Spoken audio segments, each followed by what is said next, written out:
poppin', everybody? Welcome to Culture Popped Season 2, Episode 21. I've got the full crew here again. I'm elated. I'm so happy. These guys have been so busy. You have no idea. And we're going to talk about some of that. But super happy to have these fine folks here. We'll start off with Drew since he's kind of hanging out in the middle. It's a Drew sandwich. It's a Drew sandwich with a Josh and an Aaron on each side. Drew, Dolan, yeah. the skinniest person of the three of us is the meaty. Well, never mind. We won't go there. It's that lean. It's that lean meat. You know, it's that venison lean meat. Oh my gosh, how are you, brother? What have you been up to? I'm doing all right, man. Yeah, I got back from Chicago on Sunday. Chicago on Sunday. Went back to work on Monday. Chicago, and yeah. And we had some good phone calls today with a certain couple publishers. They went fantastic. Gonna wrap up a deal hopefully tomorrow. Hopefully, fingers crossed. And yeah, things are going all right. Nice, very nice.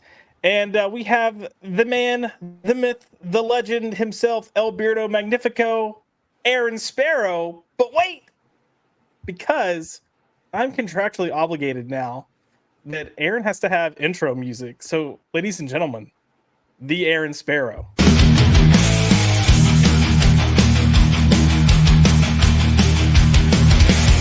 we go! You cannot fight! Your heart goes still!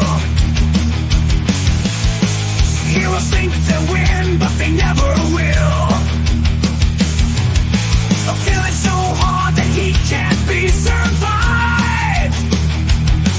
Now behold, that time has arrived. Just imagine how it's gonna feel as you beg for mercy under my heel. Kneel before Two-Face, then kneel again. Kneel before Two-Face. You are gonna kneel again and again.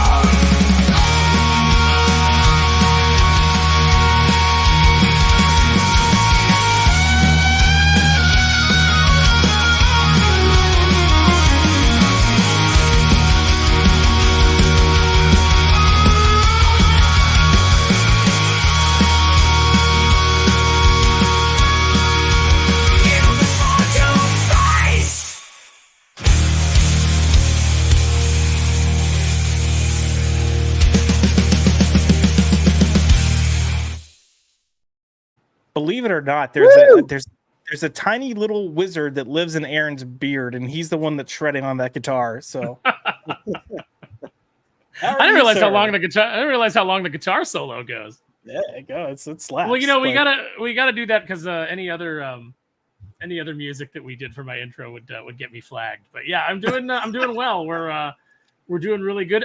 Thanks to Jim from Weird Science for the official Kneel Before Doomface theme song.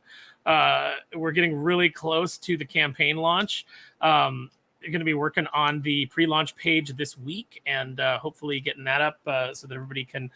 Well, and first of all, everybody who's signed up on kneelbeforedoomface@gmail.com and everybody who's joined the mailing list will be transferred over. So if you've already signed up for the mailing list, you will not have to sign up for the pre-launch page. I don't think. I think we can bring that over, but yeah, looking forward to it. Renzo's pumping out pages. Oscar's coloring up a storm. I think we've got everything that we need to launch, except for some pesky legal paperwork that needs to be T's to be crossed and I's to be dotted. So, legal paperwork. Who needs that? No, you're getting like ever so close, and I can't wait. And you know, if you follow Aaron on his socials, he's constantly posting updates, constantly posting pages, constantly posting covers. I started to add a special cover for a little New York Comic Con. I figured I'd save it for another time to keep some excitement and hype going on there. But yeah, a lot of good stuff coming in the pipeline, and this is not the only thing you're working on. You're doing Kneel Before Doomface, but you're editing on some books. You've got some other things that you're writing in the process as well. I don't know if I can say what they are or not, but you've got all that plus your day job, like Drew, all that plus his day job. Busy people. Busy. I am exhausted. Yes, dude. Listen, I was off from my day job last week, and I was like, "Cool. Well, I'm gonna take advantage. Like I've said no to being on a lot of people's streams, so I'm gonna go be on their streams. I've got stuff I'm gonna record. I literally recorded if I didn't stream with someone, I was recording something every single day last week. Plus, some people I did a stream and recorded on certain days, which itself isn't that bad. But I didn't take into account like all the shit that I needed to watch, all the stuff that I needed to read. And I was like, dude, where did my week go? Like this was not a week off. Like this just do like I do with Thinking Critical, where Wes is like, okay, here's what we're gonna talk about. Here's all the stuff you need to watch and research. And I don't do any of it. I just show up. I'm here. And you get to one, maybe two topics. Yeah. He's like, did you watch? And I'm like, no, I didn't watch it. I didn't read it. And he's like, damn it. It's okay. I'm like, I didn't even see that you sent me a link to that. I honestly didn't pay any attention. Whoops. Yeah, no, I think we're all super busy, but a lot of good stuff that's coming out, and we will get to actually, since we're kind of talking about it, let's look at this little Yahoo right here. He's pulling like, is this Comic-Con Jesus? Like, what's going on here? You're showing off your holy grail. Oh, look, Drew's doing the big arms thing. Oh yeah, big arms. Like that one basketball player, the Birdman. You know, he's got the long wingspan guy. Yeah, he retired by now, but yeah, just gaze upon my works in despair. Hopefully not, but yeah, I had a lot of great books this past weekend at Chicago Fan Expo. It went relatively well. Unfortunately, the cover artist for our books, Marissa Pope, she canceled at the last minute on Friday afternoon as we're setting up. So that it stunk. You know, it kind of set us back. But hey, we turned turned into chicken salad, and we managed to do pretty well. You know, all things considered. And so it was you and Murphy, right? You and Murphy sharing a booth and cross. That's right. It's just Murphy and I cross promoting. And all right. So how much time do I got to talk about this, Josh? No, you're good. We're starting the show with this, and all right. Okay. Yeah. So all right. So the fun thing is Friday. I'm there.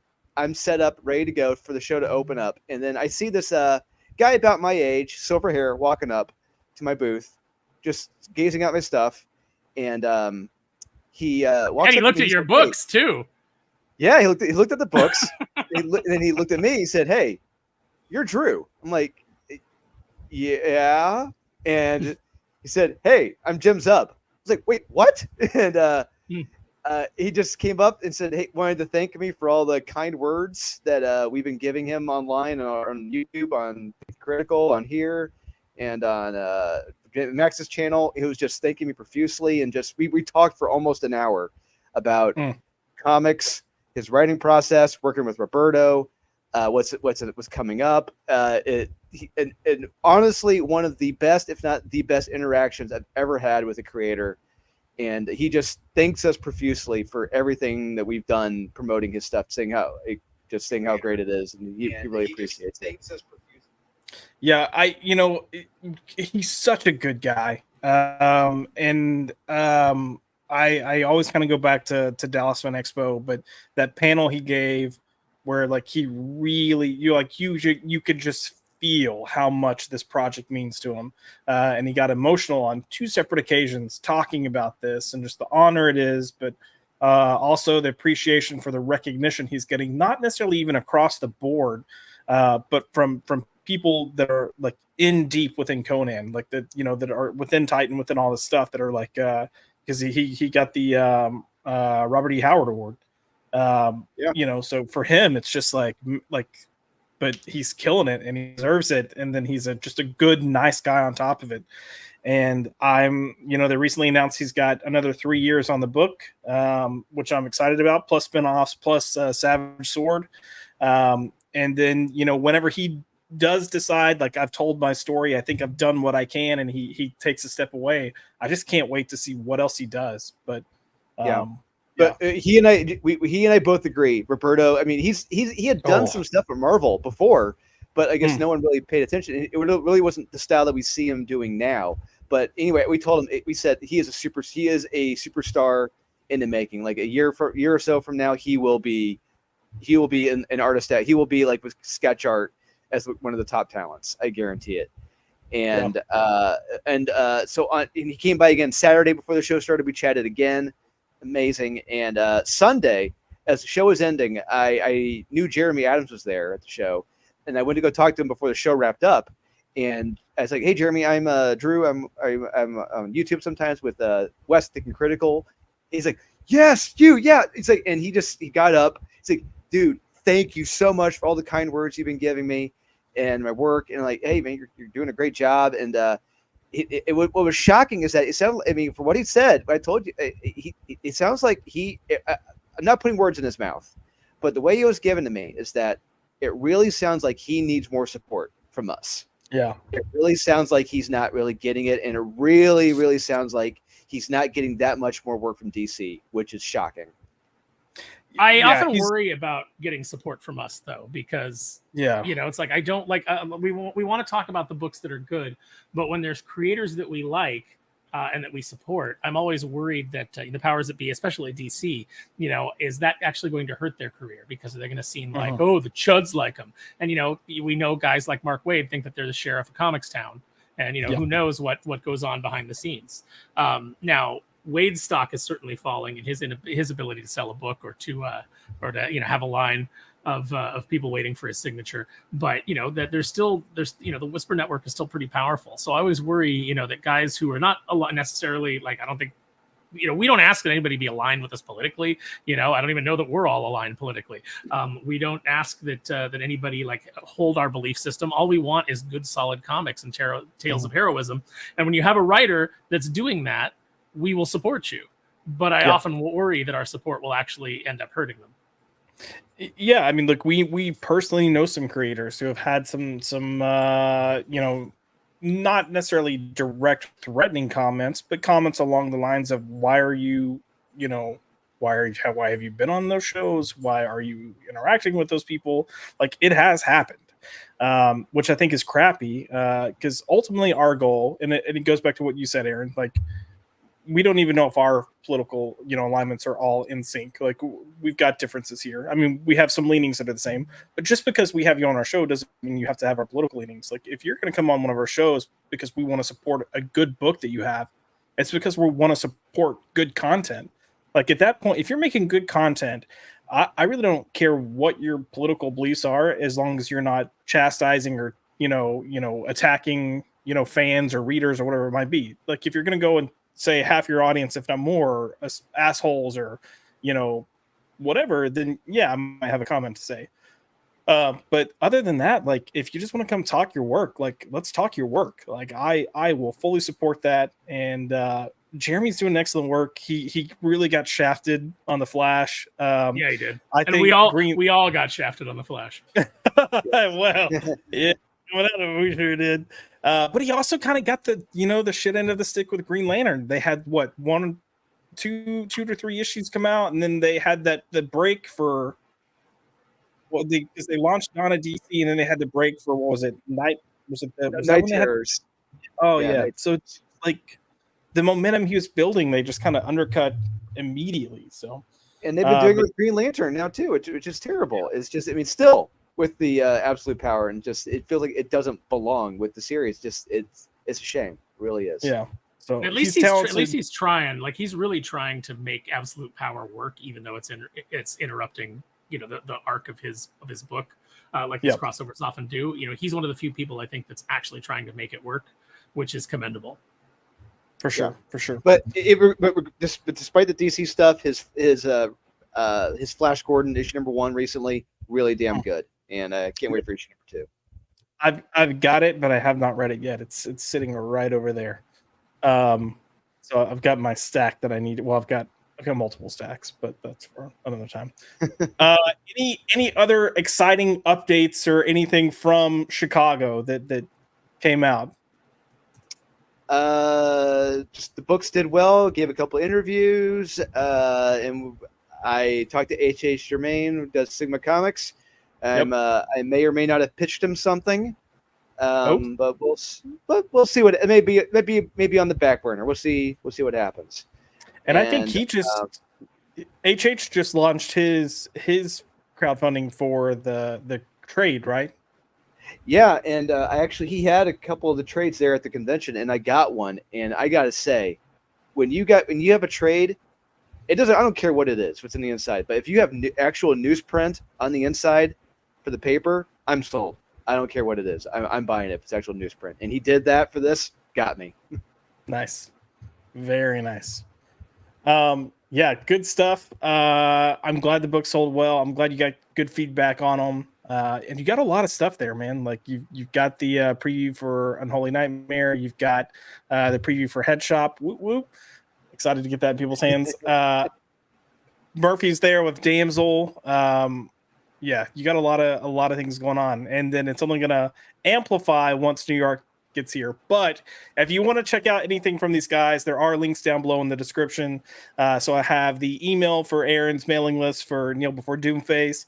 I have a link to the backer kit for Unholy Nightmare. I have a link to Big Ivy Comics. I just thought about it. I don't know. Does Murad have a link for the Willy comics or no? No, he kind of saves those for like conventions. For yeah. Cool. And there may be something from New York Comic Con in regards to Ultimate Willy. We'll see what happens. Oh, all right. So good stuff all around. It's just fun to say. It's the Ultimate Willy. Yeah. But no, I'm stoked for you. I'm glad. I'm just excited for the success you guys are building and are gonna have. So real quick, we're gonna do just a quick reminder. There are memberships here. We do have tiered programs. We will get into more of that later, but these are the tiers. Be sure to go join one of these so you can get some of the exclusive content that will be coming out. But before we get into tonight's topics, let's go ahead and say hello to the chat. We've got Cajun Corey in the house. Hello, Dolan. I didn't get a shot in Chicago evening. Oh, I hope. Hey, Dolan, did one of these days I'm going to learn how to read. Okay, we're just going to say that. Hey, Dolan didn't get shot in Chicago. We were very thankful for that.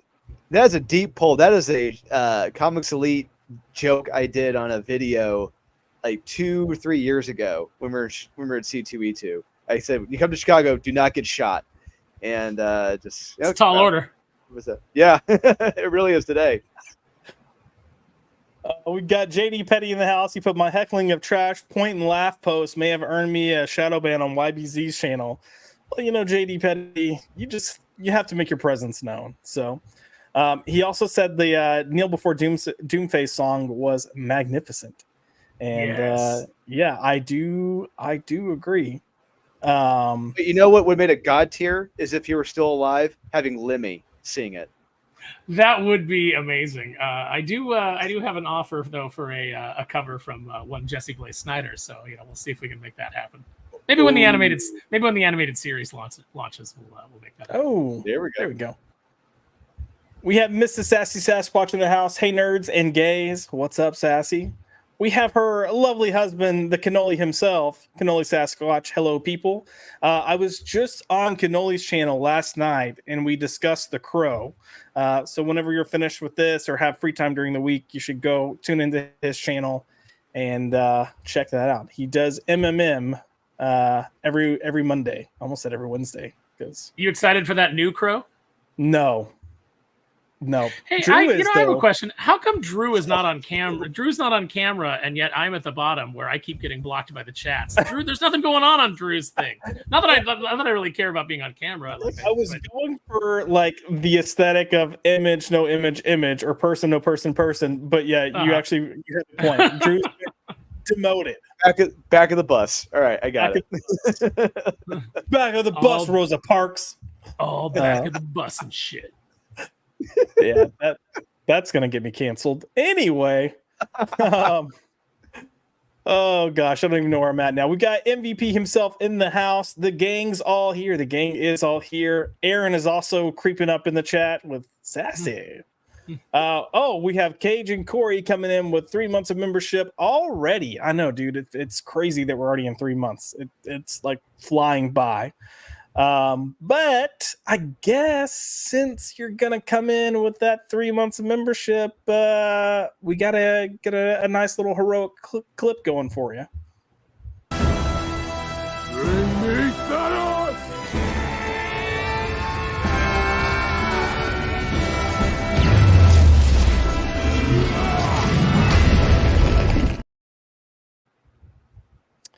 Thank you, Corey. I do appreciate the support, brother. It's We've never nice hit that. always... We've never hit that height in the MCU again, have we?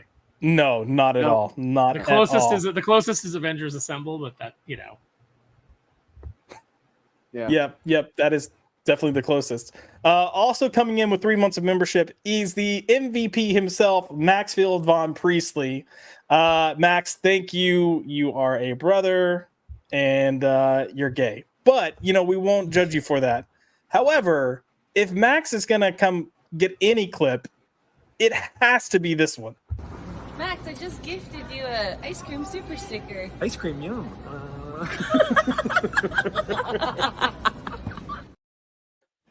Oh, good times. I will never get tired of that. I don't know why that At amuses all. me so much, but it does. Oh man, yeah, that is. Oh yeah, Cannoli. I apologize. I did not talk to him last night. I finished our stream and I went to bed. But I am gonna talk to Max. But you can see he's already excited. I will just remind him. Apparently, I'm Max's agent. I want to be on a Lord of the Rings stream. Oh, see, there you go. Cannoli. I think Cannoli's fighting people. So we'll see, because he learned the hard way that having a very large group it can be difficult if you're trying to stay on topic and discuss things. And Max is going, oh my God, I will catch you after the stream, but Vex was hilarious. That's all I'm going to say. So with that, we're going to go ahead and get on to tonight's topics, because we have quite a few things to talk about. And, this first topic that we're going to do, we're going to tread lightly, because lawyers are going crazy out here. But Beau DeMayo is back in the news. He's lawyered up. There's some back and forth going with Disney, and it's getting interesting. So, if you'll remember, back in March, right before X-Men '97 aired, it was announced that Beau DeMayo had been fired. He was not to participate in any of the marketing for the show. That was kind of the agreement they came to. Like, hey, stuff happened. We're going to go our separate ways. You still get your writing and producer credits. We're going to ask that you don't do anything with marketing on the show. Please make sure you're not tweeting as a representative of the show. Like, just avoid all these things. Everything went well. The show came out. It was really damn good. Good writing, good character use, a good subversion of expectations, I would say. Probably this might be, get me crucified, but probably better than the previous seasons. One of the better comic book adaptations, I think, to come out for an animated series. It was good. That. Yeah, I mean, it built on what existed. It built it on the foundation of what was there, but it was really solid. There's only two things about the show I didn't like. Fair. Yeah, and they took a rather, it's not one of the more well-regarded eras in X-Men history, that storyline, and they managed to make it a fun and interesting storyline. Mm-hmm. Yeah. But for the most part, Beau was pretty quiet, he was getting a lot of praise, which I think is deserved, for how good the show was, the quality of the show. And every now and then, he would post stuff on social media, but it was very much like a response to things he had received and thank you. And, and then I think after the show finished airing, he got a little looser with discussing the show. Cause there's a period of time where he shut his socials down. If you'll remember, he stopped his socials, they were kind of gone for a bit. But after the show, he kind of became a little more loose with conversing about the show. He's hopped on some streams, talked about the show. And I would say it was probably the show got announced for an Emmy nomination, and I think this is when things kind of really started to get interesting. The show got announced for an Emmy nomination, which he's included with. And I guess someone had asked to, oh gosh, I'm not pulling that up, Zaxx. Oh man. Someone had asked something about whether he's going to be at the Emmys or not. You know, like, what does that look like? And he had responded with like, no, at the moment, I don't have a space at the Emmys. I'm working with Marvel, blah, blah, blah. And then came out and said, I'm not going to be at the Emmys. Seemed a little upset about it. He got more into posting images and things about the show. And mind you, this was part of the agreement that he would not do. So Marvel then came back and said, hey, we're removing your producer credits for season 2 because of the post. We've asked you not to do this. You're doing it. And that has kind of spiraled into the web of events that we have now. So a couple of thoughts here. When it was announced that he was having his credits removed from the upcoming season 2, he posted a picture. He took a screenshot of a fan art that someone had sent him of him as Cyclops, like in some undies, Speedo, whatever you want to call it, and then the belt vest across, and it was like, to me, my X-Men. And he's making the claim that because he posted that, that's why Marvel is taking away his credits. But he did it with the implication of that it was because he is pushing his pride, like pushing pride. I have a look. I can believe because you posted the picture and tagged X-Men and X-Men 97 and all that stuff. Yeah, I get it, because they asked you not to do that. To say it's pride because of pride, and that's why Disney / Marvel is coming after him. I can't buy that.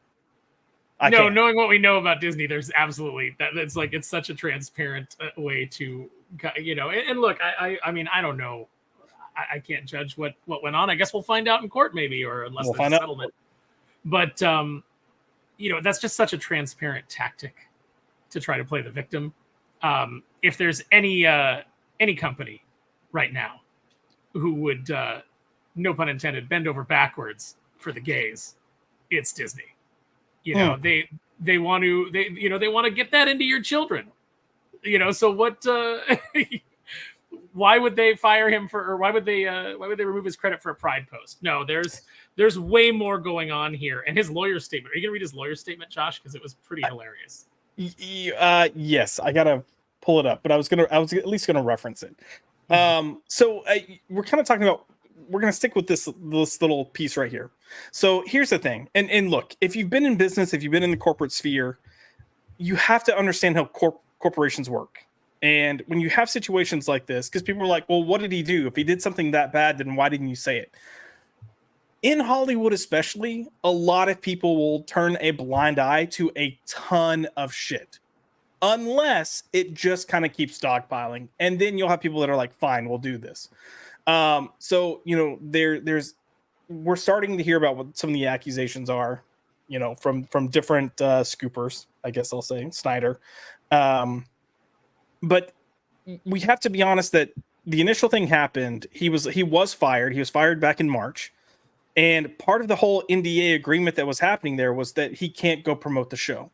And look, who knows how that's phrased, because, you know, if you tweet anything, is that them promoting the show? Or can you tweet things, but you can't tag it? Or maybe you can tweet things, but you can't tweet it from the perspective of I'm the producer and the showrunner, or, you know, I mean, there's a lot of technicalities that we don't know. But the reality is there was an NDA. It was signed. He agreed to the terms. He broke the terms. His lawyer's coming out and saying, well, those terms are illegal. You can't do that. And this is where, for me, everything gets muddy. There's a lot of companies with a lot of things that are technically not kosher with how they present it, especially with NDAs. But if you sign it, then you kind of take away your foundation to sue because you're agreeing to those terms. You're coming out to say, yeah, I'll do this. So are there terms that you should have to agree, like, because you can be forced to do things under duress? You could sign something like that. But I mean, is there a limit to, because we're not lawyers, but is there a limit to what you can reasonably get away with under an NDA? Because, we've seen with the WWE situation, the sort of things that Vince McMahon was sweeping under the rug with NDAs, Right. are actual, could actually be considered crimes. So 100%. Yeah, so if the things that you're trying to cover with an NDA are actual crimes or assaults or things that rise to that level, should you be bound by that non-disclosure agreement? I think that there needs to be a huge overhaul of that within our legal system. Yeah, no, agreed. And look, in no way am I saying Disney is like the pristine fairy princess that never does anything wrong. Like, we already saw how shady these people are based on the woman that was at the theme park that communicated she had a food allergy, still somehow got that food on her plate or whatever happened. It killed her. And then her husband tried to sue and they came back and said, you don't have grounds to sue because of the term agreements you signed for Disney Plus. That is shady shit. Like, that is you have to go through arbitration. We're allowed to murder your family. And you have to go through arbitration because you signed up for a free trial of Disney Plus. And anybody reasonable would assume, even if they read the terms of service, that arbitration would mean any dispute that you have about Disney Plus and that service that you are taking the free trial of. Not, you cannot sue this corporation in any way, shape, or form. You must take arbitration, on every single issue that might come up against this company. Yeah. No, yeah. It's freaking psychotic. Now, I will say Disney has moved forward saying, no, they're not going to stop that case. They're going to because of the bad PR. I mean, probably, you would like to think that maybe they'd go like, okay, guys, this is not, proper. We can't do this. But yeah, I love their statement. The bad PR. I know I'm derailing us, but I love their statement. No, they're like, Disney will always aid on the side of humanitarianism or some bullshit like that. And it's like, yeah. When you get caught, you get caught and your hand's in the cookie jar and everybody starts pointing and it starts getting you a bunch of bad press, and we'll have a bunch of people up in arms because signing up for Disney Plus didn't mean that you can kill them at a theme park and and take away their right to for just recompense. Yeah. Yeah. So very interesting, but I do think it's a situation of like kind of what you said. What is the line here? And the reason I talked about the terms or the verbiage that may have been used in the NDA about what he could or couldn't do, what was or was not considered promotion. Who knows? I also know he was at Comic-Con. San Diego Comic-Con, he had a X-Men 97 like employee type badge. That's it's all very strange. But it's like, okay, where do these things fall? So you have that out there. He comes back, he says, they took away his season 2 credits as producer because of the Pride posts and they're anti-Pride. Again, I call massive bullshit on this. And then things started leaking from scoopers like Snyder, who was saying that there were allegations that there was sexual harassment involved with X-Men 97. That some of the staff there were saying that DeMayo groped them. Some of the staff are saying that he sent lewd pictures. And again, he and his lawyer now coming forward saying, no, these pictures weren't sent. From everything I know and have heard, there are pictures as proof. So, if they've got proof, they've got proof. And you can't really discredit that. And if there is proof there, then maybe the argument is, well, what's considered lewd? I sent a picture and I was shirtless and someone found it offensive. Maybe. Like, I think that's a little much, but it depends on maybe how it was sent. Well, it's because you were doing that that was what was. You know, then again, his social had him in pictures in jock straps. So, you know, was he sending? I look, for me, and this is where I'll break this down. For me, if I were showrunner of a show that is getting a lot of attention, I don't find it appropriate to post pictures of me in my jockstrap. That's just my stance, especially considering Disney animated show, clearly a youth leaning content. But we don't know. These are all allegations. It's hearsay. I don't know any details of this. I will admit that when all of this came up back in March, I heard that there were issues with the creative team, but that's all I knew. And even back then, I said sometimes that can just be someone that's not happy with their boss telling them to do their job or do better or fix it or why are you a terrible writer or whatever it might be. You say abusive, I call it work. But look, in this business, the long knives come out. Anybody who's jealous of you, as soon as there's blood in the water, the sharks come. So it's not out of the bounds of possibility that a lot of the stories that come out when someone gets into some kind of public dispute are made up. But that said, you had very good sources on this long before anybody else did. Yet now, these sources, they never come back and say Josh McDonald broke this story 6 months ago. That never happens. At this point, I don't want that. The way they're threatening lawsuits right and left. But yes, well, look, you could just say I heard through the grapevine. I guess I could try to compel you to speak, but. Right.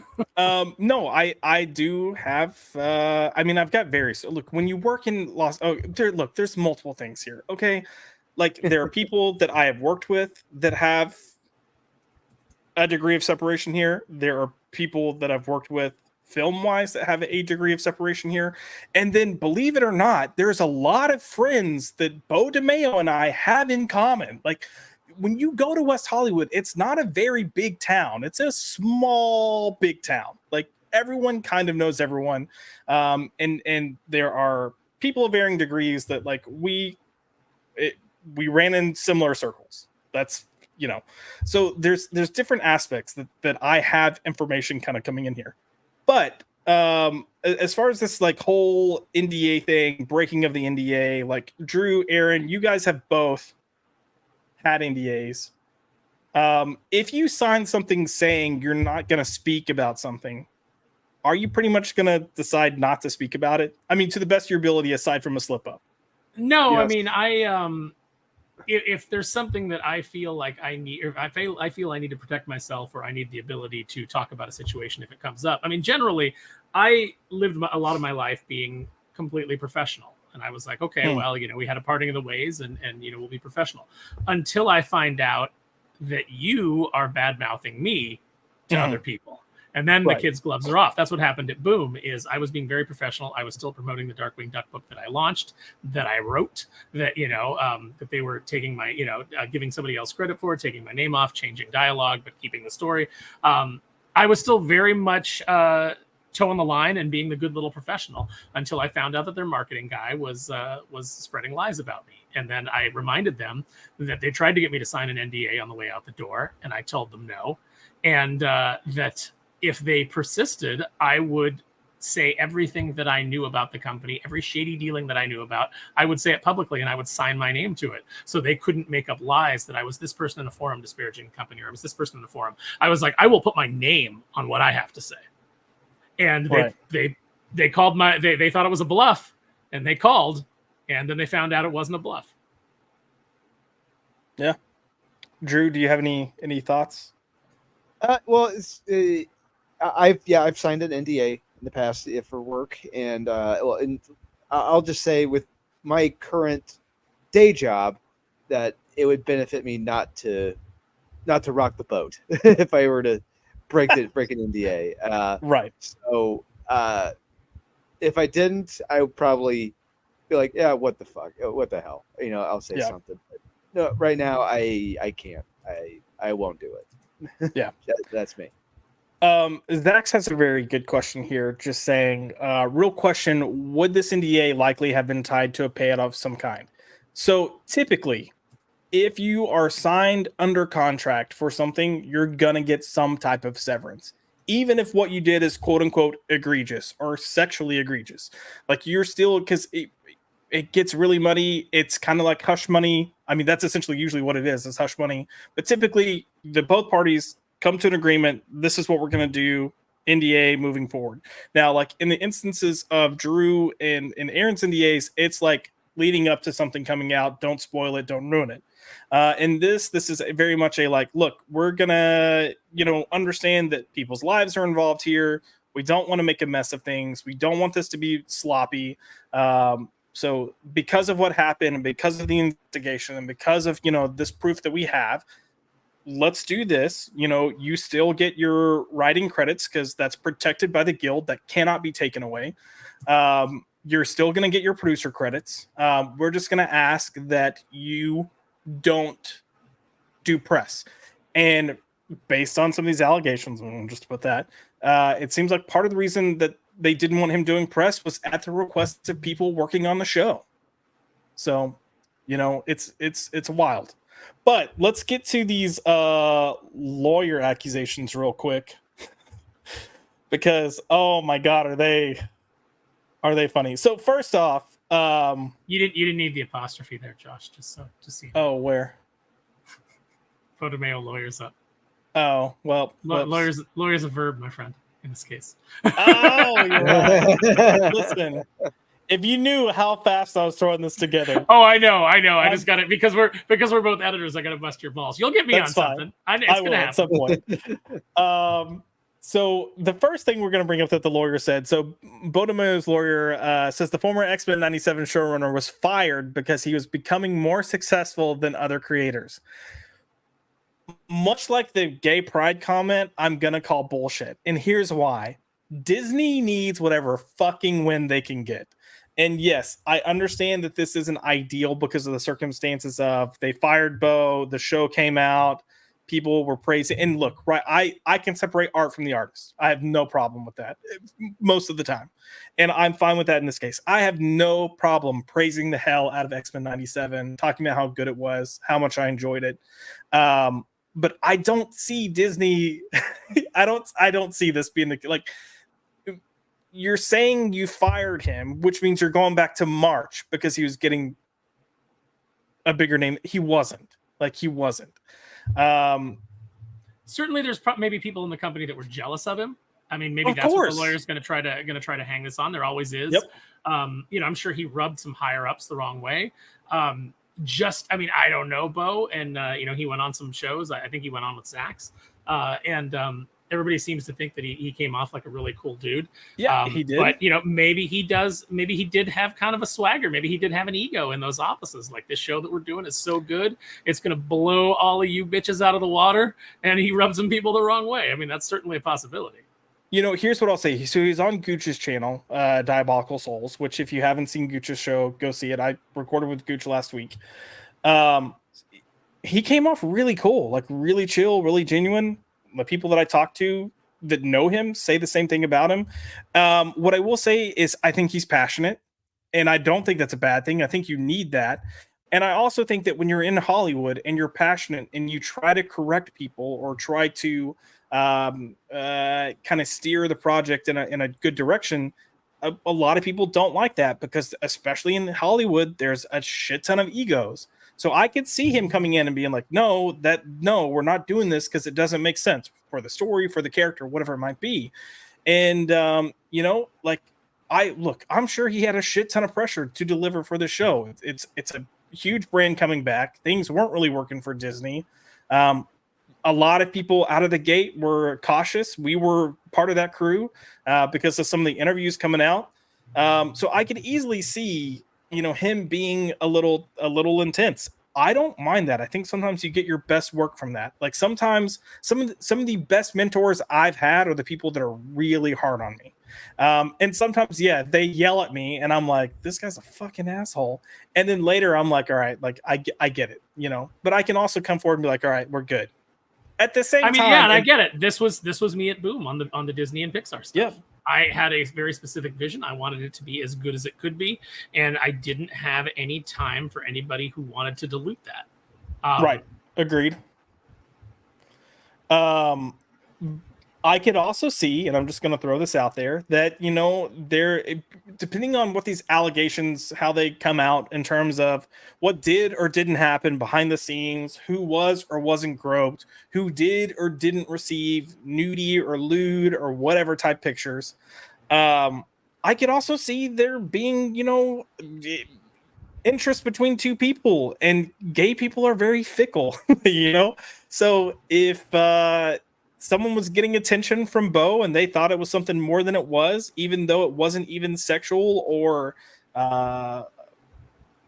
progressive in terms of, hinting or leading towards relationship or sex or whatever it might have been, if they got upset that it wasn't that because they were hoping for that or misconstrued it as that, like, I can see them throwing a tantrum as well. But I will say that there were multiple complaints to HR. His lawyer doesn't even deny that. He does not deny that there were complaints. He just denies that there were nude pictures. Yeah, he said none of the people who went to HR received nude pictures, and I'm like, that's an odd way to phrase that. Yeah, and he's phrasing that very purposely. So look, it could be a situation where someone got pissy, and if you told me that, I would believe it. I get it. But I also think there's other evidence that kind of brings to light questions. Like, this isn't the only show he's been fired from. Like, he was fired from Witcher, which again was a situation where he was presumably standing up for the characters and the lore and trying to keep it, in line with the source material. He worked on Moon Knight for a little bit, did some writing for Blade, which we're still seeing whatever the hell is going to happen with that movie. Came into this. I will say that the Marvel stuff, I would have to assume, was started off pretty well, because I don't think they'd keep giving him work if he was a problem person. But maybe you put him in that leadership position, and maybe it's a situation where he's a great storyteller, has great ideas, but maybe he's not the right person to lead a group of people. Again, and maybe in current Disney too. I mean, maybe in current Disney too, being a gay black man makes you think that you're bulletproof, and so you conduct yourself accordingly, and then that that gets you into trouble. Yep. So and the other thing I'll say too is look at Jesse Smollett. That mentality is exactly what he had with this whole I got was it mugged and beat and whatever because I'm a gay black man, and then it was all staged. I'm not saying this is staged. I'm just saying there are people out there that do think they are impenetrable to whatever might be the case.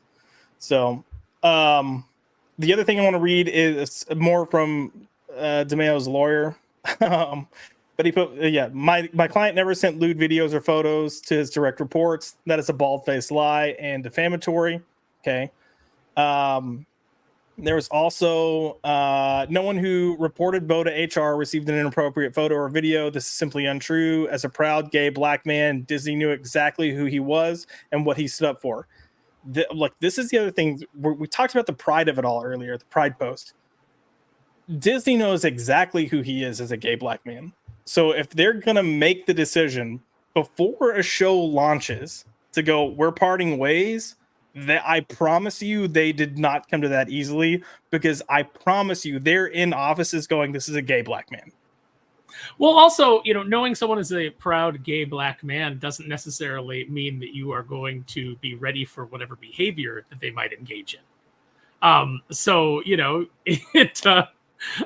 think we were talking in our chat. We were doing the Key and Peele skit with the guy going like, you just can't handle that I'm a proud gay black man, and then it's like, oh, maybe I'm not oppressed, maybe I'm just an asshole, is the punchline to the joke.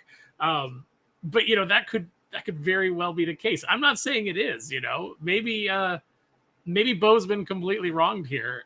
But I think the truth probably lies somewhere in the middle, and agreed. It'll come out in the wash, or it'll be settled out of court, and then there'll be an even more aggressive NDA.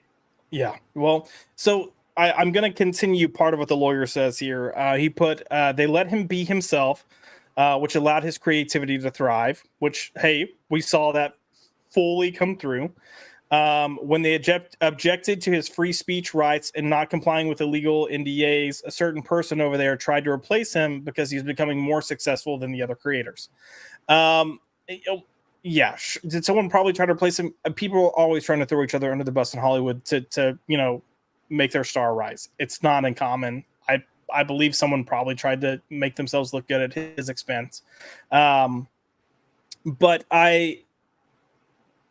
this whole idea of when they objected to his free speech rights, that's referring to the NDA.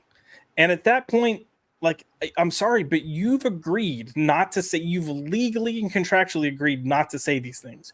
You could have easily said, I'm not signing that, and move forward. And I'm sure that there wasn't a payout involved at that point. I'm sure that they were threatening other things. But if you're going to get to this point where you're bringing everything out in the wash anyways, then what was the point?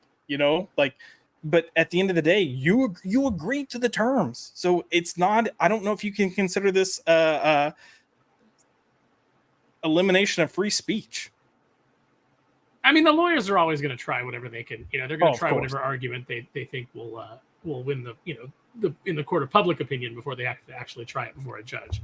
So you take all that with a grain of salt. Corey has a good point. He said, "Could it be he sent a dick pic to a gay dude? I thought it was a guy dude. I'm getting as bad at reading as you are, Josh. Could it be he sent a dick pic to a gay dude who wanted it? Someone else found out and got offended on that person's behalf." Yes, absolutely. I mean, yeah, maybe. Like, listen, shit like that happens. When I had my corporate job, I got sent to HR at one point because someone reported me, not for saying anything, not for doing anything to anyone, but because I went to a gun range on my lunch break with friends being other people that worked in the company, but I was the one named. And the reason I was named instead of the other people was the other people were ex-military, so it made sense, or retired military, I should say. So they understood. But since I wasn't military, it didn't make sense. And then there must be something wrong with me to want to go shoot a gun. Yeah, we just can't have gays out there on the target range, just out there going like, "Oh my God, what do I do with this? Oh, it's so cute." Take this, bitch! Bang! Yeah, I don't know. It's crazy. It's because you were wearing bandoliers of bullets and shooting into the air, and no shirt. Gotta show the tatas. There was other stuff that came out. I think it was the stream or something like that they had heard rumors of, and they listed a number of stuff. One of the things that came up was the whole OnlyFans of it all, and that anything associated with the OnlyFans was a lie. Like, he didn't get fired for OnlyFans. What I will say is, I can say with certainty, Disney was fine with Beau's OnlyFans because it didn't have illicit material. They were no longer fine when there was suddenly illicit material. Period. That's all. But yeah, I don't know. This is really interesting. They're like, look, Beau, yes, we are grooming children, but we don't want it to look like we're grooming children. We can't make it look like we're doing it. And he's like, I'm not Can't grooming make children. it look obvious. It's my private OnlyFans. And they're like, no, you don't understand. We're not really upset with what you're doing. We're upset with how it might cast a light on what we're doing. we still need some plausible deniability. All right. The accuracy of that statement is probably so true that it is unreal. Oh man, that's great. Corey, I gotta bring this up real quick. Corey put, Josh, you mean someone just assumed your political support for the Second Amendment based off your gayness? What bigots? Yeah, apparently. So, yeah, I don't know. I'm really curious to see how this goes. I will say that based on the things that I've heard, other people that I've talked to within the industry have heard and or know, I'll say and or know myself. It seems really weird, and I don't think this is going to be the victory for Beau that maybe he thinks it is, or other people might think it is. However, it could be a situation where he's like, you know what, this is bullshit. I'm going to fight it. And if that's the case, hey, all the power to you. And if that's what comes out of this, great. You know, because as we said, there's a lot of shady tactics that go on in Hollywood. I have witnessed multiple people come in this, like, we'll look the other direction as long as we part ways and do this. And, you know, they never get their chance or big break again. It'll be interesting just to see how it turns out.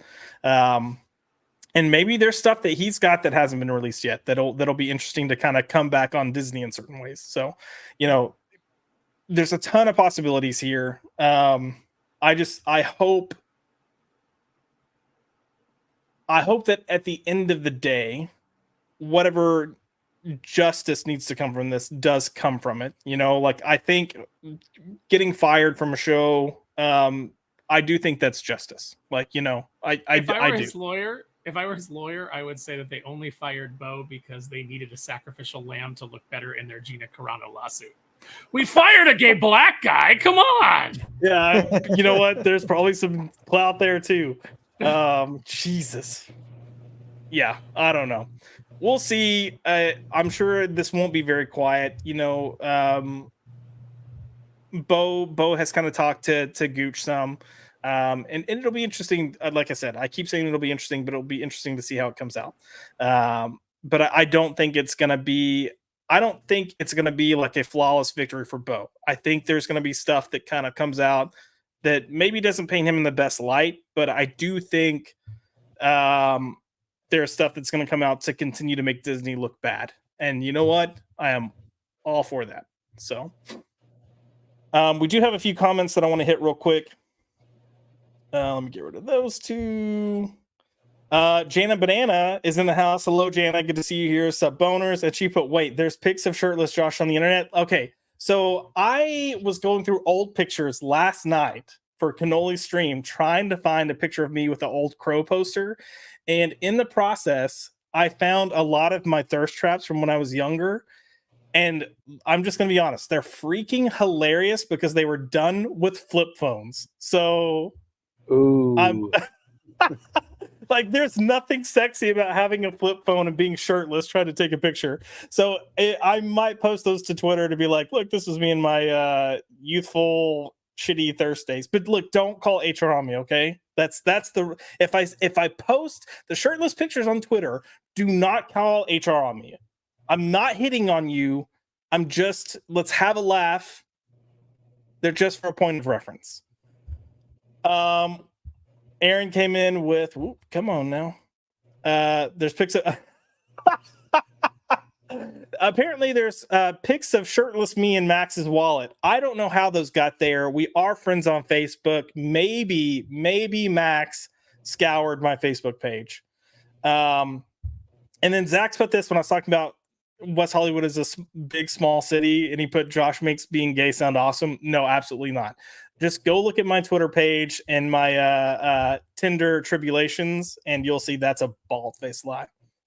And then Zaxx did say, full disclosure, I didn't want to watch the show and didn't like the first episode of the show itself, won me over. Completely agree. Like, we all went into X-Men 97 thinking it was going to be a pile of shit, and it wasn't. It ended up being really, really good. If I was Beau, I'd never wear a shirt. Yeah, look, if I had Beau's body, I would hardly wear a shirt either. So, I wouldn't wear a shirt to weddings. I just show up with just the see-through or a tight, just the bow tie. Just the bow tie.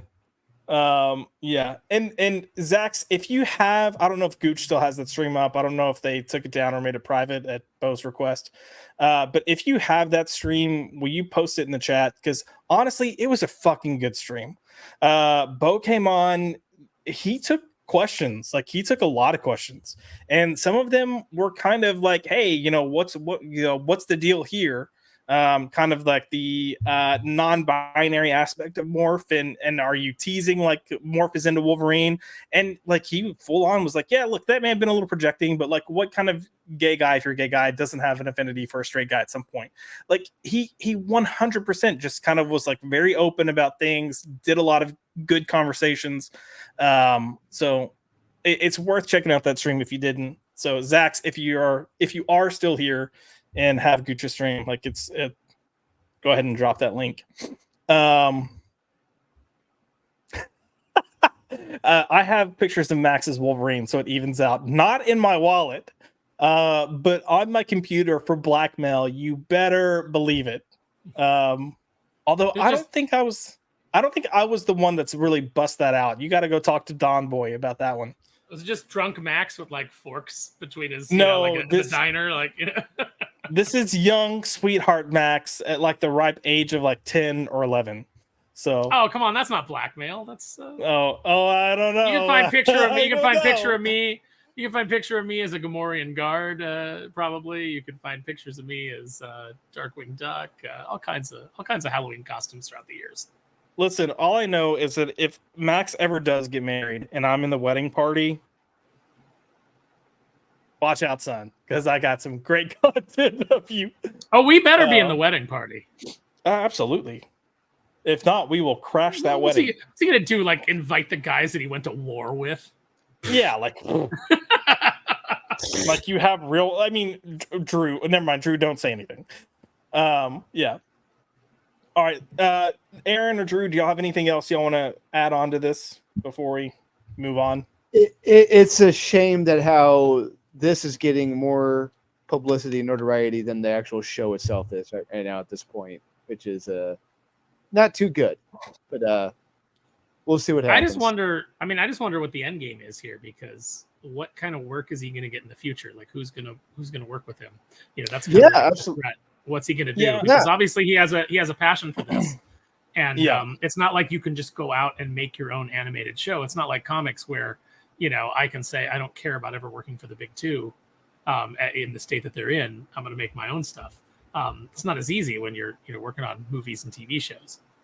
Although maybe there's some indie people. I mean, look, the way that the big studios are collapsing, I think we might see the rise of the indie studios again. Maybe he can find work there. So Yeah.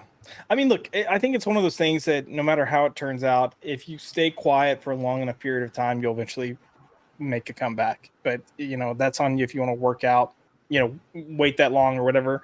Part of me wonders if he was upset that by him kind of complying with everything during the release of the show, if he thought he would get a, welcome back because of the feedback, because of the response. I wouldn't have expected that to happen, but I think different people have different ideas of how their life will go. So, dude ran a damn good show. That's all I can really say at this point. Yep, ran an excellent show. And Max, I'm 90% positive you showed that on a stream backstage after we ended with Don there. So forget my, screen capture and all this. Like Don's gonna jump on that shit. All right, next topic. So next up, we've got the Acolyte canceled. Oh, man. Oh, listen, if you guys know any lesbian space witches, go give them a hug because they are devastated right now. Somebody check in on Movie Bob. Not because I think he'd hurt himself, but because I think he'll probably be choking on a chunk of a ham sandwich. I did not watch this show. I was going to for McDizzy and it never happened. And I was like, I'll circle back to it. Oh, okay. Don was not there. We'll find out. Nobody cares about this subplot. I did not watch the show. Aaron, did you watch this for Wes? Oh yeah. So tell me, how saddened are you that this is just, no season 2? All we got is season 1. This is the funny thing, is we're all super excited that this got canceled because it just shows, again, the creative bankruptcy of Disney, the fact that when you hand things to activists, they cannot create anything good. They cannot create anything that isn't, annoying and awful. And that both hardcore fans and normies rejected this. So there is a joy in that because it's the razor fist of F you, I was right. F you, I was right. It's the razor fist of it all.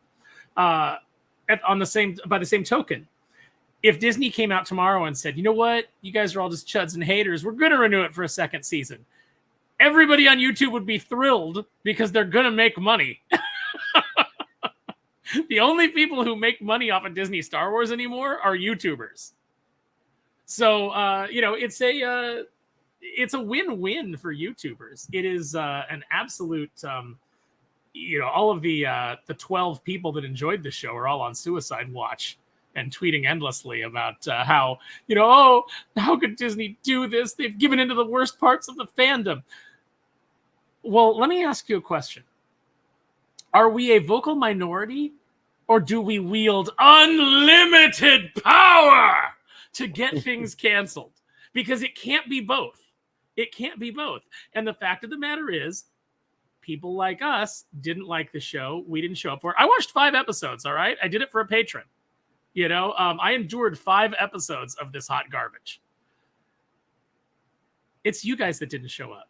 The people that supposedly want this, that supposedly celebrate this. It's not up to us who don't like it to make it a success.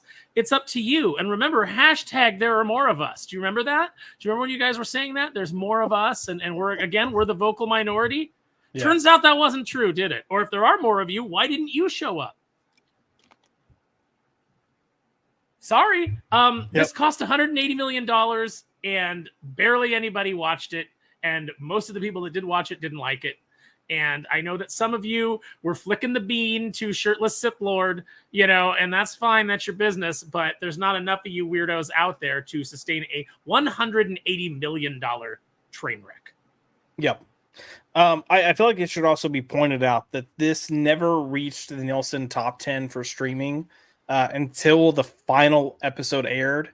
And I would say original. Was that original or was that the overall top 10? Because I think that was just original. Yeah, I'd have to go back and look. Mm-hmm. Don't quote me on it, but I'm wanting to say original. But I would even I'm wanting to say even 30 to 40% of that were YouTubers, media people that cover media, going to do their full review, and they just binged everything right there at the end. Because that's gonna This show disappointed Grace Randolph. Whoa. If that doesn't tell you that there was nothing there, nothing. Not a thing. I don't know what to tell you. Yeah. I did love seeing all of the updates that said things like the racists and misogynists have won today, sadly. And these same people that were making these comments would also follow up with, I don't know, I've never watched this show. Is it good? No idea.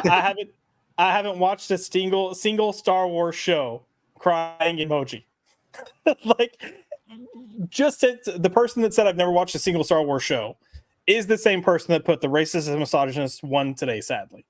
Yeah, because they're following the narrative. They don't actually know. Of course. It's like T. Franklin put out, I don't watch no Star Wars, but that is whack. That show got canceled, yo. Yeah. And then she drank an entire bottle of weed vodka and tweeted at them that y'all made me forget my dead son. Oh, Lord. Oh, God. So, Drew, are you sad that, you're not... I know you didn't watch The Acolyte. Are you sad that you're not going to get more of The Acolyte? I'm going to be sad that I'm not going to get any more reviews of The Acolyte now. That's what I'm missing. I'm going to be missing all that gold. It's just, all I had to do is see some clips of this. I know none of us are going to forget the power of one, the power of two, the power of many. It's like, the fact they thought this was a good idea is fucking disturbing. When I think of The Acolyte, and I will think of it, I'll just remember yes from Star Wars Celebration, and Star Wars being. It's just I feel like Star Wars is very patriarchal. Shut up. The leader of the rebellion was a woman. Leia was, badass. Yeah. I don't. Yeah, no, you're not wrong. Or the actress twerking her against her haters. About my God, yes.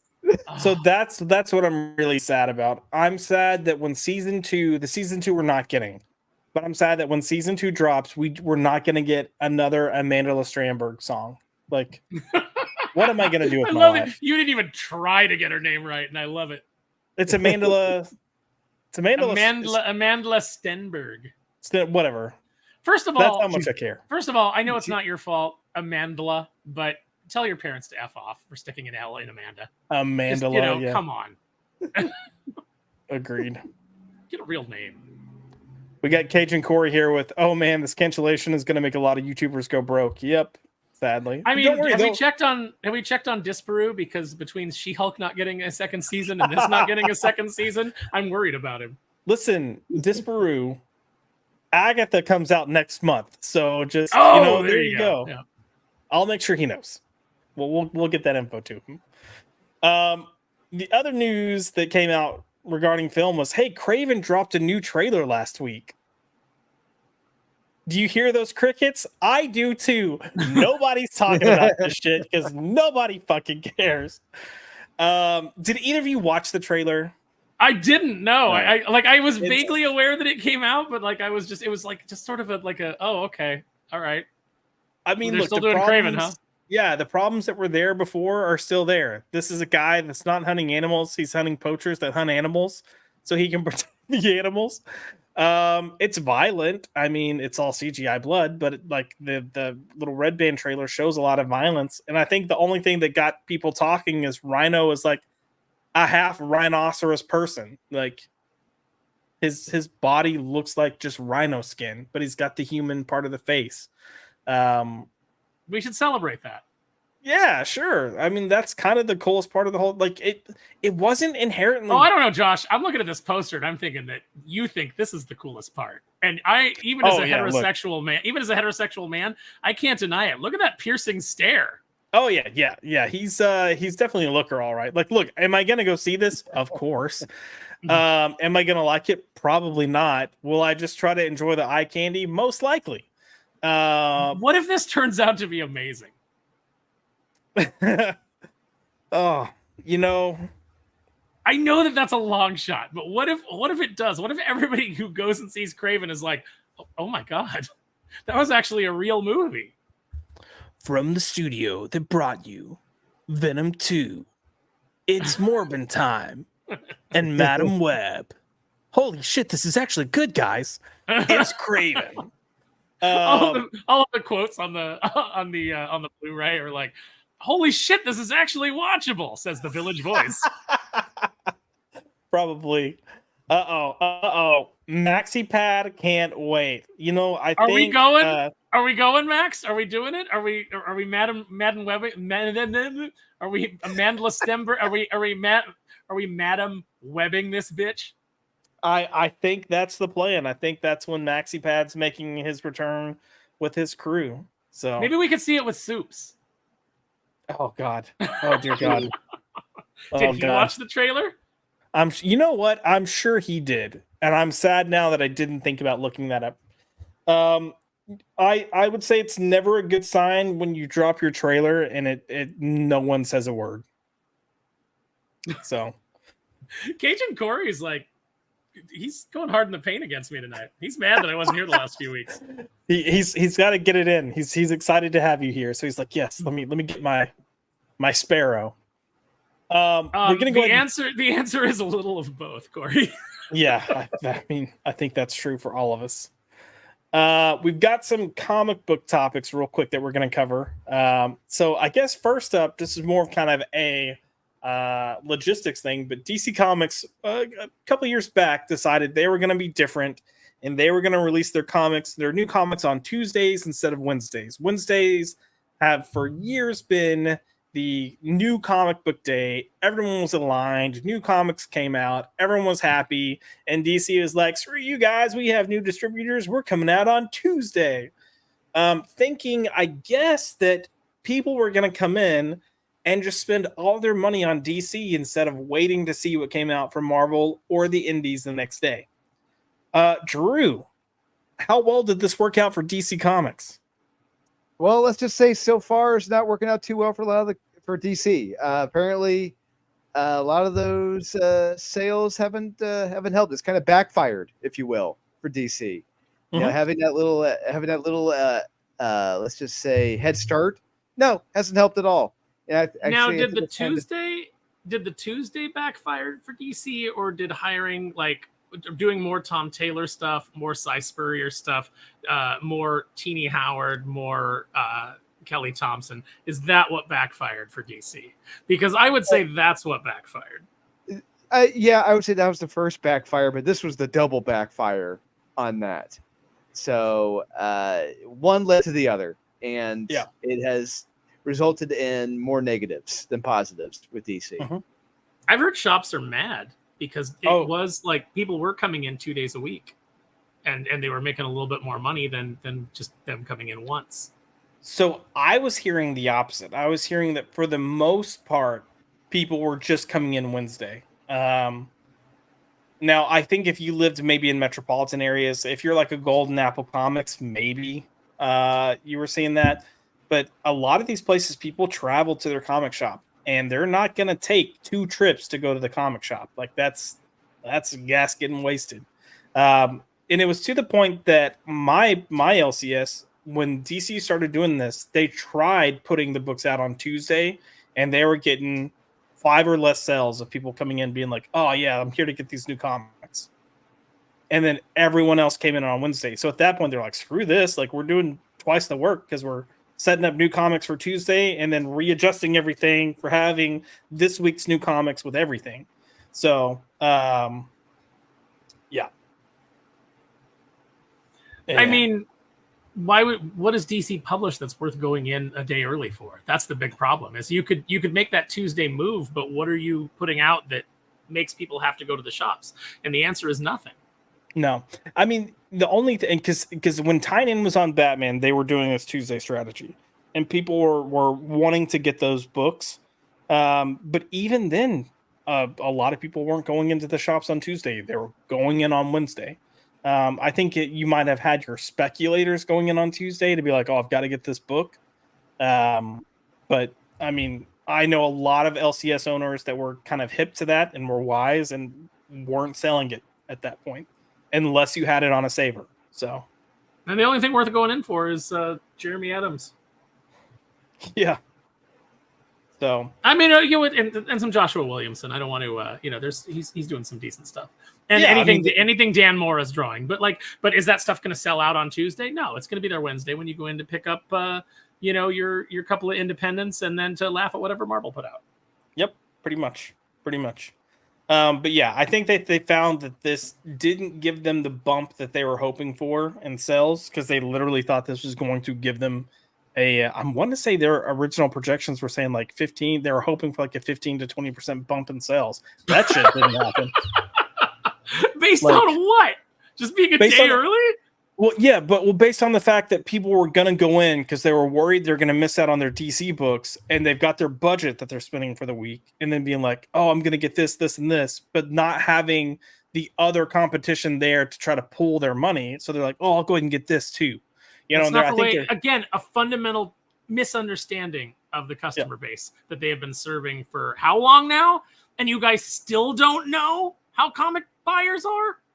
If only there were, I don't know, all kinds of channels on YouTube that are free market research where people talk about this shit all the time, ad nauseum, telling you what it is they want from your company. If only that were the case, and you didn't have to go like, oh, maybe if we put out our books on Tuesday, these jackasses will go in and they're too dumb to remember that there's books the next day, and they'll spend all their money on us. Yep. Sounds shit. Sounds like a good strategy to me. Thanks, Jim Lee. Thanks. Yeah. You've been great. Well, listen, you know what I think Jim Lee's involvement in this was? I think someone pitched it to him. Oh yeah, I mean, yeah, why not? While he was doodling and going, I bet I could get 15K for this. Oh yeah. What's that? You want a commission? 35,000. You could buy a car for that? No.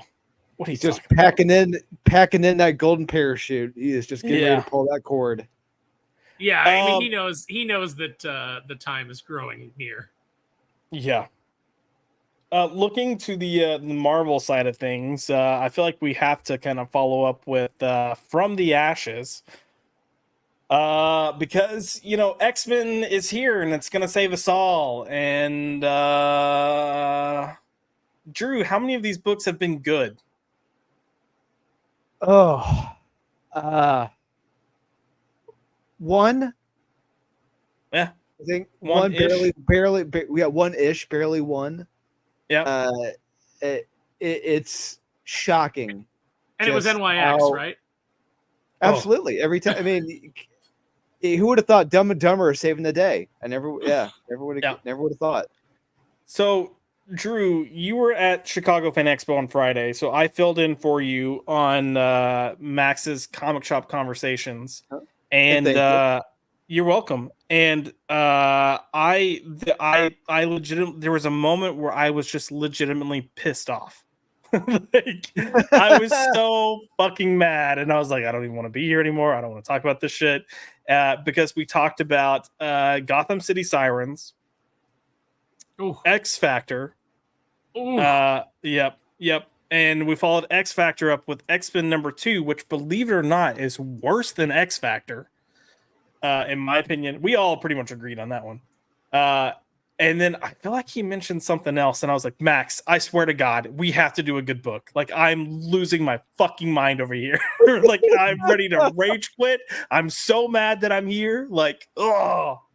So, hold on real quick before we jump on this. We have Dylan Lindsay coming in with $2, asking, does Jim Lee really want $35,000 for a commission? Yes. But he's got a scale. He's got a price range of does it start at $1,500 for just like this tiny little sketch or something? Listen, for $35K though, that's the tier where you get the limited background. So, he'll draw like part of a busted wall, maybe. Yeah, I'm trying to pull up the it's so his starting price is $9,000. My bad, not $1,500, and it goes all the way up to $35,000. So, yeah, good times. Listen, no shame in that game. It's morally wrong, I think, to allow suckers to keep their money. So if someone's dumb enough to pay that, more power to them. Like, get that money, Jim Lee. You're certainly pulling the same scam on DC, giving them very little for what they're paying you. So why not do the same to the people that want a piece of your art? Yeah, fair. Get paid. Dylan, for your $2, I do have a video clip, brother. Thank you so much, and this is for you, man.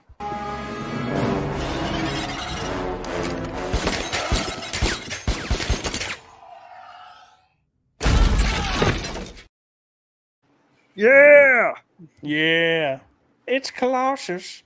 Everybody in the theater cheered, and then when Wolverine sent him away, the entire theater went, oh. Yeah, I know. I remember when he went metal, I was like, oh my God, we're getting Colossus. And then it happened. I was like, that can't be it. That can't be. Man, come on. So, yeah. So, Drew, we didn't really get to hear your opinion, but I want to hear your opinion on X Factor. It's I see what the greatest comedian in the history of mankind, Mark Russell, is trying to do. Same. And unfortunately, it's not working.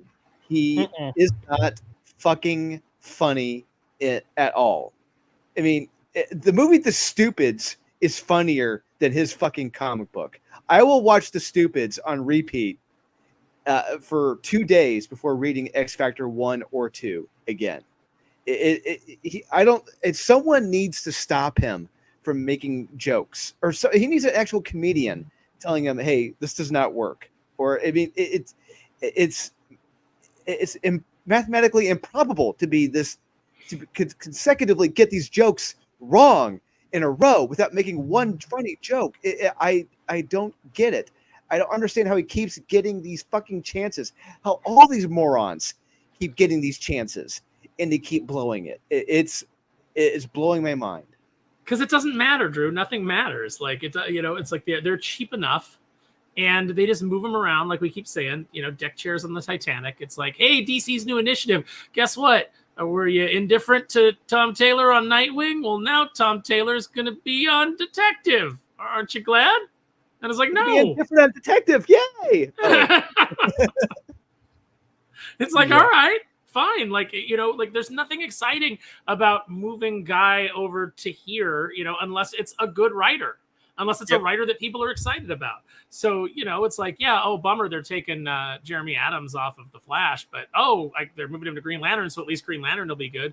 Oh, they're just you got to move a good writer there, or you got to bring in somebody new with some new ideas. Like, I already know what Tom Taylor's detective is going to be, because I've read enough Tom Taylor to know, and he doesn't come with anything new and interesting.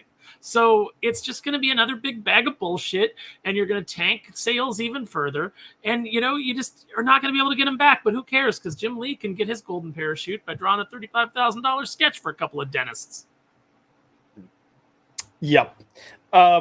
Drew, I did laugh at one joke in this book. I'm not going to lie. I did laugh at one joke. If it's the fire fist, if it's him calling him fist fire, I'm going to be really upset. No.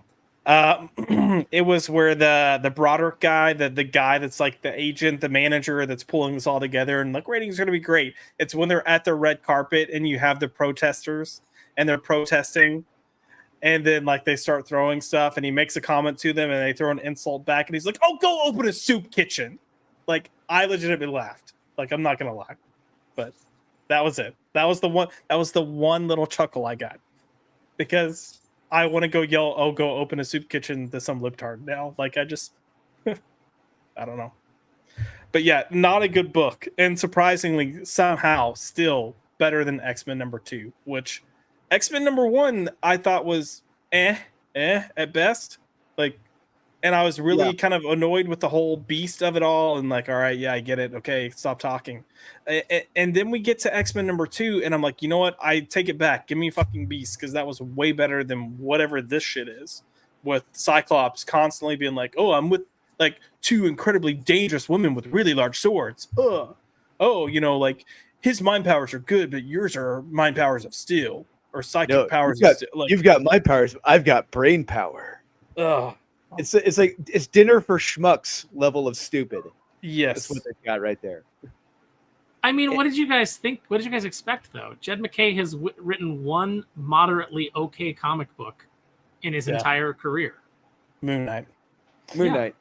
Yeah, it's. I guess I was hoping for at least something fun, but nope. Like, that whole book was just a hot mess express. And, I mean, their showrunner Tom Brevoort doesn't want to be there. No, he doesn't like the X-Men. He doesn't want to be there. Like, and then when you saw the list first, like when you saw every actual talented person that they approached, going, no, I don't want to do that. Yep. And then they were like, here's our big lineup: Jed MacKay, Gail Simone, and the Solid Gold Dancers. It's like Gold Dancers. Jamie Farr. I'm so musical guest, Fine Young Cannibals. I don't know what I'm saying anymore. Yeah. Did the Fine Young Cannibals ever tour with Missing Persons? Because that'll be I don't fun. know. That'd be funny. Sorry, I'm dealing with my dog right now. Yeah, at this point, I think the only thing remotely decent is Gail Simone's Uncanny X-Men #1. And even then, I described it as like that filler issue that comes in like after the first 2 arcs, that it's like, all right, that was a nice breather issue that was done relatively well. And that's the highest praise I can give any of the X-Men books so far. And I will add, it felt to me like the mail away book that you get because you clip some cereal coupons off the back of the box and you send it in, and then you got an exclusive X-Men comic. That's kind of like what it felt like to me. I will add, because I feel like no one's really talked about this book, I thought X-Force started off solid for like the first 7 pages and then completely fell apart. So, did you read X-Force, Drew? Yeah, I did, and I do agree with you. I was following it, and then I really lost track of what the focus was, what they're doing with the book. And you should bring in all these damn characters, and then you bring in fucking Deadpool. It's like, okay, it is clearly there is no focus now for this story or bringing the characters. I gave it a shot. I really wanted to like it, but I did not know what to make of it. those opening pages with Forge was really decent, like setup. And then it was like, yeah, okay, but look over here. This is what we're actually gonna do. And I was like, wow, we jumped the shark real fast. So yeah, listen, from the ashes. Do we think this X line's gonna make it 2 years? No. Well, I mean, they're just going to keep spamming out books. So it's like That's they'll cancel one and then they'll announce another. It'll just be Krakoa all over again, but it's accelerated. Everything is accelerated because you're not starting off with a talent like Jonathan Hickman this time. You're starting off with like the D list. Yep. So, and that's being generous for most of them. Yeah. So, you don't have that strong foundation to build on. This thing's already dead in the water. I mean, most of these books are going to peter out around 6 or 8. NYX, if it gets past issue 8, Josh, I will buy you a lobster dinner. All right, I'll take that. I like lobster. Yeah, I'll be surprised if it gets past 8. I cannot see it happening. And same thing with X Factor here. Like, I don't think that X Factor is going to make it past 8 issues. It's not interesting. And why would you put Warren and Havoc on the same team in almost exactly the same headgear? Oh yeah, yep. I don't know. And then Max, no, this is the book I forgot about. It was freaking Spider-Man. No. This was the other book that was god awful that I was like, absolutely not. What happened in Spider-Man, Josh? Please tell us. Peter Parker went on a fucking date. And then, hold on, Didn't they just do that in Ultimate? Yes, they did. It was a dinner, but this was even worse because it's like, if you go and you sell the high seas, which anyways, when you're scrolling, it's literally like page, and it's just the 2 panels of back and forth. You can have his face with dialogue, her face with dialogue. And I'm not joking, it's probably 9 or 10 pages just of that. It is the most visually unappealing comic I've seen in a long while. And then you have the villains come in because they're rampaging through the city, and Peter Parker's like, "Oh no, I gotta go," which causes friction in the date. And then he goes out there, and I'm trying to remember who the villains were. Oh, it was Rhino and somebody else, right? I can't remember. But he's like, "Guys, can you just stop it? I'm trying to have a date, and you're ruining it." And then they have a conversation about dating apps, and then they make recommendations about dating apps. And then the villain's like, "Yeah, no, okay, you're right. We'll just chill out." And he goes back to his date. So did Mark Russell write this too? No, this was freaking what's his name? Zeb Wells. Why do you think anybody is buying a Spider-Man comic for this shit? Because it's good, man. Like, what are you talking about? Oh, my mouse is going crazy. Do this shit man. in your own book that you actually like build up to and earn it. Like, I guarantee you, if I do a date in Kneel Before Doomface, it's gonna be good. It's gonna be interesting. It's not gonna be like my the stand-up routine I never had the balls to go up and do, so let me put it in a comic. Yep. Which I feel like is what Zeb Wells' whole approach to Spider-Man has been. What's the deal with airline food? Sucks. Yeah, play the Seinfeld music. Yeah, why did you expect more from airline food? I don't know. I don't get it, man. Mac, yeah, Max is going little guy up front. Why has it got grill marks on it? Is there a little guy up on the front of the plane, just like grilling it up on the hibachi, going like, are they enjoying it? Oh, I'm dead. I hate it. I hate everything. Yep. Just imagine 4 books back to back of going through the pages of these comics. Like I was fit to be tied. Max put, but he finds the villains with his words. Sure, Max. And he goes, wasn't the dating apps jokes so hilarious? Yeah, I was slapping my knee. So we do have Enzo in the house. He said, I only picked up X-Force because of Deadpool. So anyways. We're going to move on to what should be the final topic, but not a lot to cover here. but we have another comic publisher that's been announced, and this is from the producer of Scott Pilgrim versus the World, the movie. But he is kind of wrangling some people together, including Jamie Rich. Philip Sablik? Huh? Is that Philip Sablik? Hold on. I mistakenly closed my link with all their names, which now I feel like an amateur. But they're doing, while pull up the names, they are creating their comic book line that's not going to focus on superheroes, but it's going to focus on horror, science fiction, and other stories. AKA, we're taking your Netflix pitches because we might want to produce a film. So, Drew, Aaron, what are your thoughts on this? Finally, someone has created a comic book company with the intention of it being a pipeline directly to Hollywood. Why has nobody thought about this before? This is amazing. This is going to be so good. I swear to God, that's Philip Sablik. And Yes, he just came from Boom, who've been trying to do this for over 12 to 15 years, however long they've been around. It's like, actually, they were coming up on, I think, on their 20th year. They've been trying to crack the Hollywood nut and only ever got 2 guns made, and then a tentative deal for Berserker that'll probably never happen. So let's try that again. Yep. Yeah, it's Eric Gitter has recruited Felix Sablik, Jamie S. Rich, and Jeremy Hahn. I know Jeremy Hahn. Jeremy Hahn's he is a talented writer. He does some good stuff, but we'll see what happens with this. I mean, he's already. I mean, his niche is horror, and that realm. But we'll see what else he's got. I mean, he's already done a lot of horror now. I wonder what other horror stories he's got. Going horror is smart because there's a lot of indie horror films that get produced on the cheap. So, you might actually get, a little bit of traction. But again, selling scripts to, for indie horror that's on the cheap, you're not going to make a lot of money.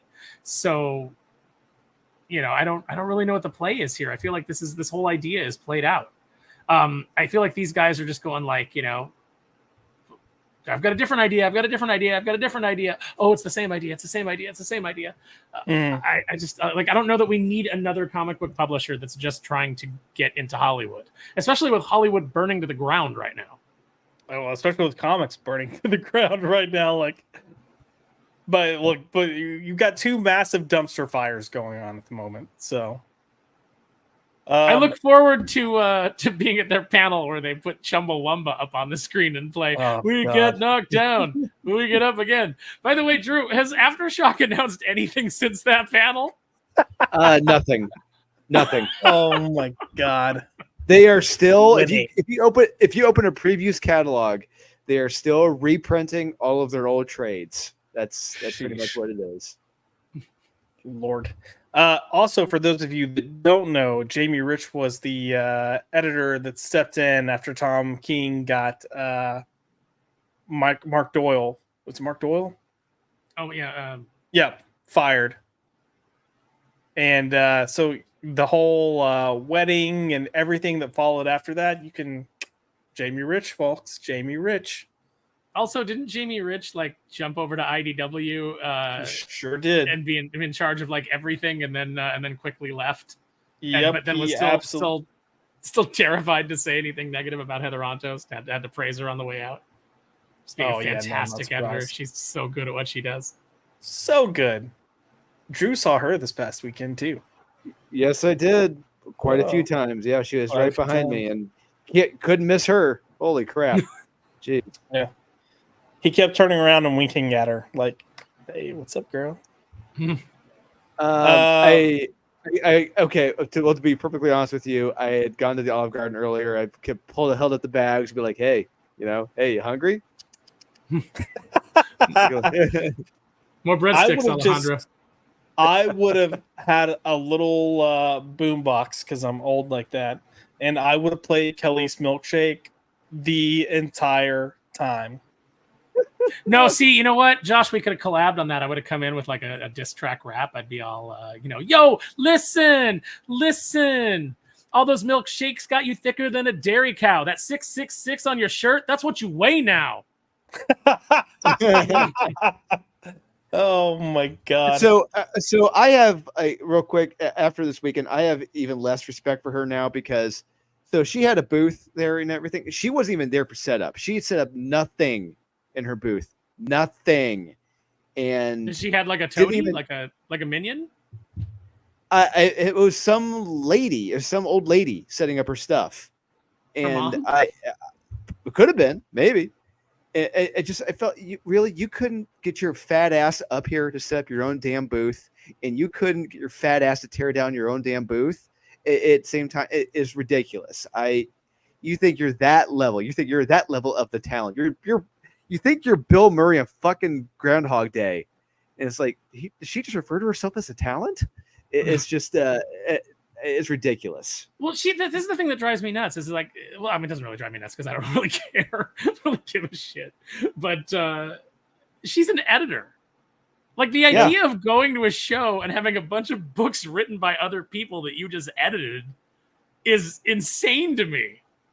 Like, what have you done? What have you created? What have you worked on?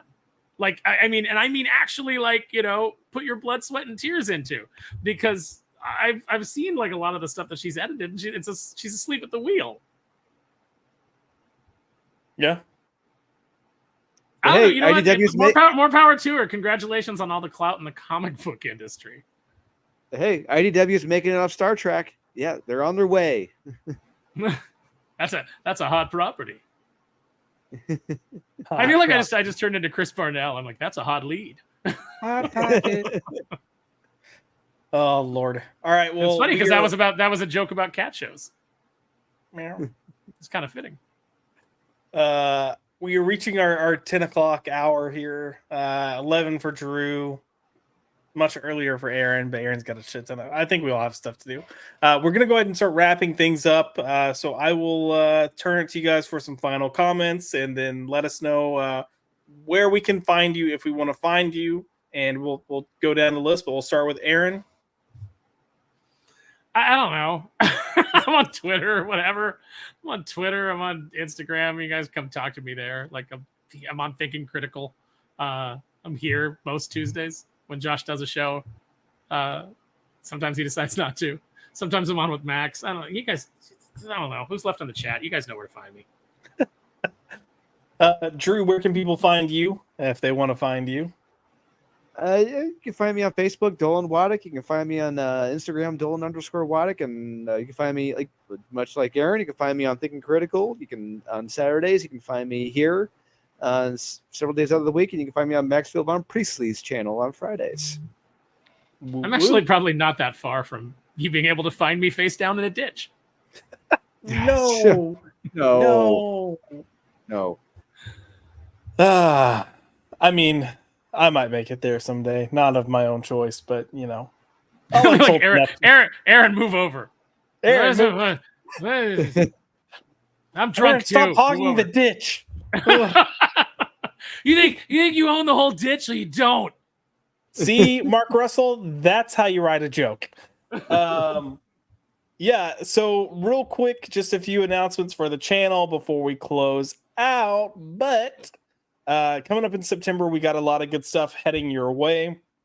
We have our latest episode of Marvelous Monday that will be dropping. It is X-Men 2000.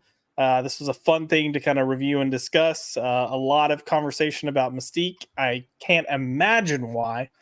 And the real question is, does the movie hold up or not 24 years later? So we have some fun convos there.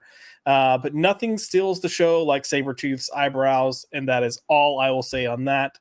We also have graphic content that will be making its debut in September. We will be kicking that off with Batman Year One. This is going to be the review series for graphic novels that I start. So it will just be all about the content. No commentary, just content. Well, no, like fun commentary. No fun? Oh, that's a great advertisement, Josh. No fun. You're really selling it. Man, guys, it'll be a dirge. It'll be a slog. I guarantee it. This is gonna be so fucking boring. You can't wait to check it out. No, it's not going to be a loose commentary, I should say. It's going to be just a structured review of the book. So I'm excited to get that going. I also filmed this past week the first episode of Cherry Popped with Maxfield von Priestley himself. We discussed Buffy season 1. It was a fun, pretty fast-paced 2-hour conversation. So I can't wait to get that pulled together, and that will debut in September as well. And then last but not least, we do have our comic book club that will debut next month. And yeah, that's where we're going to get a whole panel, hopefully up to 10 people that will just come in, and we're going to talk about this book. We're going to read it, talk about it, share our thoughts and opinions. You don't have to be a scholar. You don't have to be a critic. You don't have to be a streamer. So if you're interested, let me know. But you've got a full month to get this in your hands, to read it. And I'm really excited to do this. I think doing a graphic novel or trade once a month is plenty of time for people to take time to sit down and read it. But I really want to go back to books that are just really good quality books, and just enjoy them for what they are. So I hope you come join us, whether it's on the stream or in the chat. But more details on this will be coming soon. And with that, I think we are pretty much done. So, without further ado, gonna pop up our little outro video, and we'll pop you guys later. Sorry, I was an asshole tonight. Wait, what? Sorry, you what? What? I said sorry, I was an asshole tonight, everybody. Oh no, it was worth it. We needed Aaron in our lives. We needed that just brunt force coming in. Everyone, have a good night. Chat, thank you for tuning in. I appreciate it. Thank you for the super chats. Thank you to the members. And we'll see you soon. Bye, guys.